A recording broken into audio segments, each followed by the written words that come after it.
ว่าสิไปส่งคนสิไปกรุงเทพแวะพามาหาเฮ็ดก่อนจ้ะย่านเพิ่นคิดฮอดบรรยากาศธรรมศาสตร์บ้านหน้าเขาป่าหาเฮ็ดพามาแวะหาเฮ็ดก่อนต้องคอยไปส่งหาเฮ็ดกันก่อนเดี๋ยวต้องไปส่งคนสิไปกรุงเทพ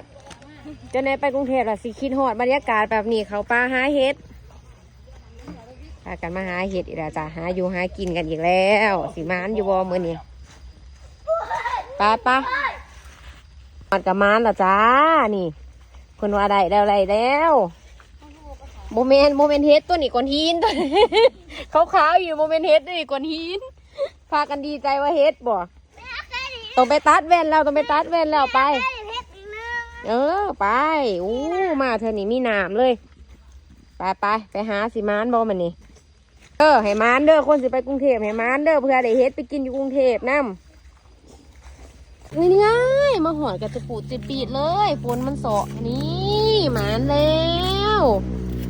เก็บลูก